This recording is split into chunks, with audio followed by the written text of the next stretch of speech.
নওগাঁয় উপজেলা শিশু কল্যাণ বোর্ড সভা অনুষ্ঠিত। নওগাঁ প্রতিনিধি সাইফুল ওয়াদুদের তথ্য ও চিত্রে বিস্তারিত।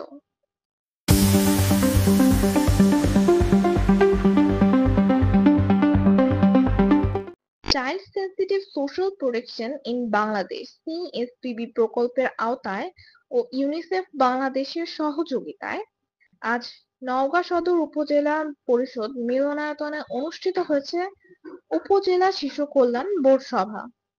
উপজেলা নির্বাহী কর্মকর্তার কার্যালয়ে অনুষ্ঠিত এই সভায় শিশুদের নিরাপত্তা, অধিকার এবং সমাজ কল্যাণমূলক পরিকল্পনা গ্রহণের লক্ষ্যে গুরুত্বপূর্ণ বিভিন্ন বিষয়ে আলোচনা করা হয়।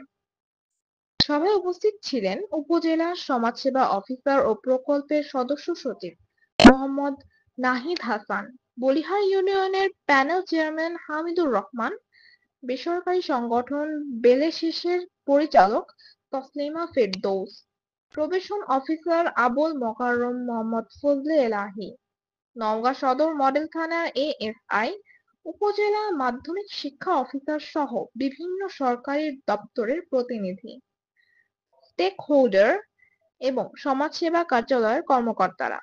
বক্তারা শিশু সুরক্ষা এবং ঝুঁকিপূর্ণ শিশুদের সমাজে পুনর্বাসন বিষয়ে তাদের সুচিন্তিত মতামত তুলে ধরেন।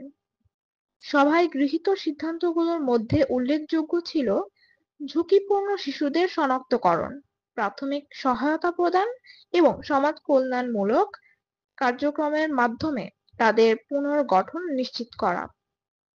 সভা শেষে সংশ্লিষ্টরা জানান, শিশুদের সুরক্ষা ও ভবিষ্যৎ গঠনে এ ধরনের উদ্যোগ গুরুত্বপূর্ণ ভূমিকা রাখবে বলে তারা আশাবাদী।